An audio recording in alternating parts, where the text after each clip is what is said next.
नमस्कार, नहीं welcome you world affairs. मैं हूं प्रशांत धवन। सिर्फ 45 दिन लगे और लिज ट्रस की सरकार गिर गई। ये अपना पद बचा नहीं पाई। इनके आसपास के कई मिनिस्टर्स थे, इन्होंने रिजाइन कर दिया और अब इन्होंने भी अपनी पार्टी की जो हेड की पोस्ट है ये छोड़ दी है।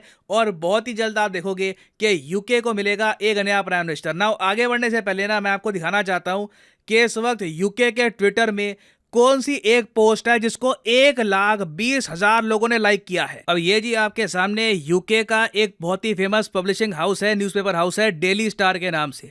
ये यहाँ पर कह रहे हैं breaking news, the lettuce. Lettuce एक आप कह लीजिए एक टाइप की पत्ता गोभी होती है। The lettuce has officially outlasted Liz Truss and won. All hail the lettuce. पूरे यूके में ना ये लाइन आपको हर जगह मिलेगी, पत्ता गोभी की जय हो, पत्ता गोभी की जय हो। क्योंकि लिज ट्रस की सरकार जब से प्रॉब्लम में आई थी, जब से पाउंड इनका क्रैश हुआ, उसके अलावा इनके इकोनॉमिक संकट खड़े हो गए, तब से ना डेली स्टार ने एक लाइव वीडियो चलाकर रखी थी जहां पर इन लोगों ने ये दिखाया कि एक साइड है पत्ता गोभी जल्दी सड़ती है या फिर लिज ट्रस जैस पीएम जल्दी हटती है। तो इन दी एंड पत्ता गोभी की यहां पर जीत हुई है। और अब लोग मजाक में कह रहे हैं कि देश की जो हालत हो गई है, जिस तरीके से एक के बाद एक पीएम रिजाइन कर रहे हैं, पहले बोरिस जॉनसन ने रिजाइन किया, फिर लिज ट्रस ने रिजाइन कर दिया, तो अब ये जो सड़ी हुई पत्ता गोभी है इसको ही बना दो पीएम। खैर ये मजाक की बात है, मगर इस सब के बीच में आप ये समझिए कि यूके की जनता के अंदर कितनी फ्रस्ट्रेशन है, कितना आक्रोश है, ये देखकर कि इनके कंट्री के पास एक प्रॉपर लीडर भी नहीं है आज के समय। अच्छा, वैसे अगर हम बात करें ना प्राइम मिनिस्टर्स के टेन्योर की, कि कौन से पीएम का सबसे लंबा टेन्योर रहा है, किसका सबसे छोटा टेन्योर रहा है,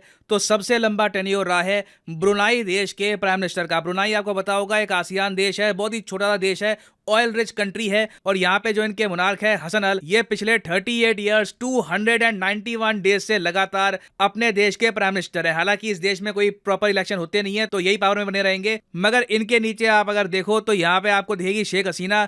ये 13 साल से भी ऊपर हो गए हैं, लगातार पावर में है। नरेंद्र मोदी जी भी वैसे आपको यहाँ पर दिख जाएंगे। ये रीसेंट पीएम्स की बात कर रहे हैं। मोदी जी यहाँ पे आपको दिखेंगे 8 साल 146 डेज हो चुके हैं। अपना टेन्योर खत्म करते करते इनको 10 साल कंप्लीट हो जाएंगे। और फिर अगर हम बात करें शॉर्टेस्ट टेन्योर की, तो दुनिया में सबसे छोटा टेन्योर था स्वीडन के एक पीएम का, जिनका नाम था उल्फ क्रिस्टरॉन।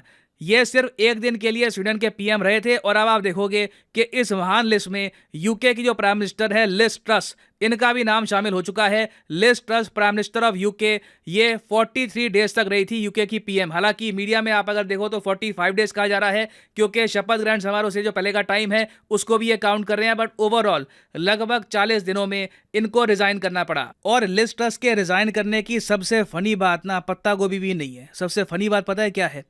यूजुअली आप देखो, चाहे कोई भी देश हो, गरीब देश हो, अमीर देश हो, एक सिंपल फॉर्मूला होता है। पॉलिटिकल इंस्टेबिलिटी जब आती है ना, अस्थिरता आ जाती है पॉलिटिक्स को लेकर के, अगला पीएम कौन बनेगा, किसकी सरकार होगी, तब आप देखोगे करेंसी गिरेगी, स्टॉक मार्केट गिरेगी, इन्वेस्टर्स निवेशक अपना पैसा निकाल लेंगे। यूके के केस में उल्टा हो रहा है। आप देखोगे जैसे ही लिज ट्रस ने रिजाइन किया है ना, पाउंड थोड़ा सा तगड़ा हो गया, पाउंड स्ट्रांग हो गया। क्योंकि ऑलमोस्ट आप यही कह लीजिए इन्वेस्टर्स शुक्र मना रहे हैं कि जिस महिला ने अपने देश की इकोनॉमी को बिल्कुल ऑलमोस्ट बर्बादी कर दिया था कुछ ही दिनों में, अब ये फाइनली रिजाइन कर रही है। और अब देखिए उम्मीद ये है कि एक ऐसा व्यक्ति जो जेन्युइनली यूके की इकोनॉमी को समझता है, उसके पास एक प्रॉपर इकोनॉमिक प्लान है, ऋषि सुनाक। एक पॉसिबिलिटी बहुत ज्यादा है कि ऋषि सुनाक अब बन सकते हैं यूके के नए प्राइम मिनिस्टर। और आप देखोगे ऑलरेडी ऐसे आर्टिकल्स आ रहे हैं कि सारी आंखें अब हैं ऋषि सुनाक के ऊपर कि क्या ये इतना सपोर्ट गैदर कर सकते हैं कि ये कुछ समय के लिए यूके के पीएम बन जाए। मगर यहाँ पे आप एक क्वेश्चन पूछ सकते हैं कि इवन दो अभी के लिए आप अगर देखो तो यूके में बताया जा रहा है, कई एस्टिमेट्स कह रहे हैं कि 55%, कई ये कह रहे हैं कि 30%, सबसे ज़्यादा चांस है आज के समय ऋषि सुनाक के पीएम बनने के ऑफ यूके। मगर ये कुछ समय के लिए यूके के पीएम क्यों बनेंगे?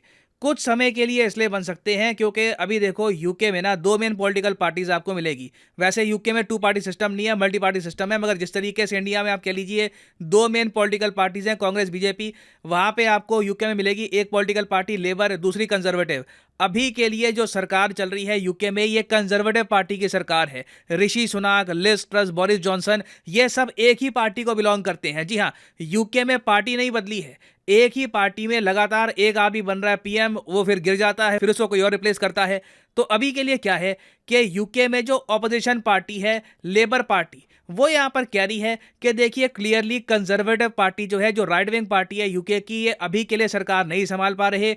एक के बाद एक इनके पीएम आ रहे हैं, जा रहे हैं। बोरिस जॉनसन से पहले आपको याद होगा थेरेसा मे थी यूके की प्राइम मिनिस्टर, वो भी कंजर्वेटिव पार्टी से बिलोंग करती थी। तो अब क्वेश्चन ये उठ रहे हैं कि सिंस यूके की कंजर्वेटिव पार्टी एक प्रॉपर लीडर यूके को नहीं दे पा रही, तो अब शायद टाइम आ चुका है जनरल इलेक्शंस करवाने का, कि पूरे यूके में ही इलेक्शन करवा लो। और अगर ऐसा हो जाता है तो मैं आपको ये बता दूं, उस केस में ऋषि सुनाक के जीतने के चांसेस बहुत कम हो जाएंगे, क्योंकि लोगों का गुस्सा बहुत ज़्यादा है कंजर्वेटिव पार्टी के अगेंस्ट। और अगर इलेक्शन होते हैं तो आराम से लेबर पार्टी पावर में आ जाएगी। मगर यहाँ पे आपका मेन क्वेश्चन होगा कि सबका इम्पैक्ट भारत पे क्या आएगा। देखो, पहली बात तो मैं आपको ये बता दूं कि दुनिया भर में ना यूके में जो हो रहा है ये एक हंसी का पात्र बन चुका है। और अमेरिकन मीडिया में मैंने देखा था कि कुछ लोग ये कह रहे थे कि जी प्रॉब्लम इतनी ज़रा बढ़ गई है यूके में कि इंडिया को बुला लो, इंडिया आपकी सरकार बनवा देगा, क्योंकि इंडिया में इतनी पॉलिटिकल अनसर्टेनिटी नहीं होती। हमारे यहाँ देखो एक पार्टी पावर में आ गई, ठीक है, तो उसके बाद एक सिस्टम होता है, ठीक है, पार्टी से एक पीएम चुना जाता है।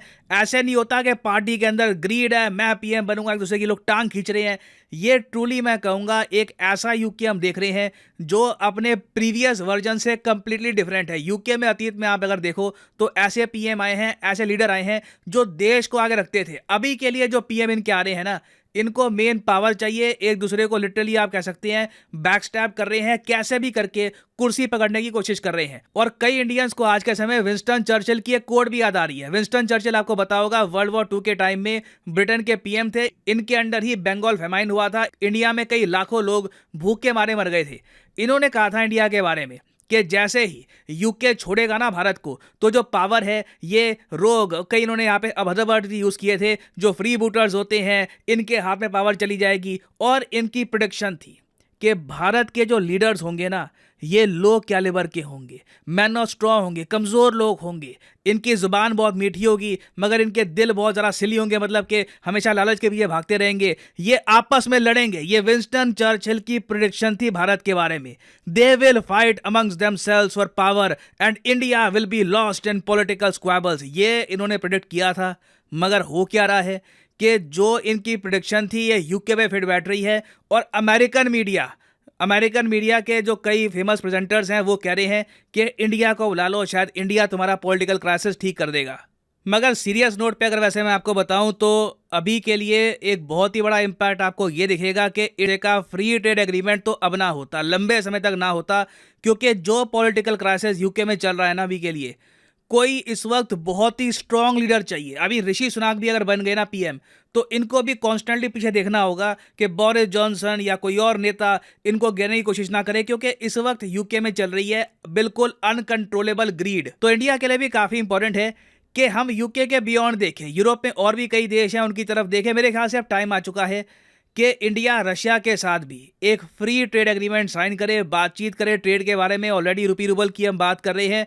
यूके क्लियरली अब एक ऐसा देश रहा नहीं है जो एक बहुत ही अट्रैक्टिव इन्वेस्टमेंट डेस्टिनेशन या फिर ट्रेड डेस्टिनेशन होगी। यूके आप देखोगे इन द फ्यूचर डिक्लाइन ही करता रहेगा।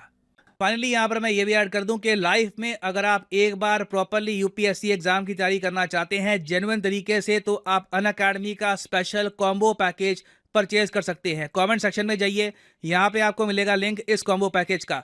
नाउ इस कॉम्बो पैकेज की खास बात यह है कि आपको यहाँ पर प्रीलिम्स, मेंस और ऑप्शनल तीनों की तैयारी करने का मौका मिलता है इन अ सिंगल परचेज। ये सारे जो आप कोर्सेज हैं अलग अलग परचेज करोगे तो 10 to 15,000 रुपीज़ आपको एक्स्ट्रा पे करने होंगे। तो कॉम्बो में वैसे ही आपकी सेविंग होती है। तो अगर मान लीजिए अभी आपका प्लान है कि आप 2-3 साल में आराम से यूपीएससी के एग्जाम का एक प्रॉपर अटेम्प्ट देंगे, तो जो 36 महीने का कोर्स है ये आप कर सकते हैं परचेज। मगर जो प्राइसेस यहाँ पर लिखे हैं कभी भी पे मत कर देना। सिंपली यहाँ पर कोड यूज़ करो PD10 और प्राइसेस गिरना स्टार्ट हो जाएंगे। The prices will start falling. सिर्फ 3,000 रुपये में यूपीएससी ऑप्शनल, प्रीलिम्स, मेंस तीनों की तैयारी आप कर सकते हैं with Unacademy. So use the code PD10 and save money. So इसी नोट के साथ ये है वीडियो का अंत। Thank you for listening and as always God bless you all.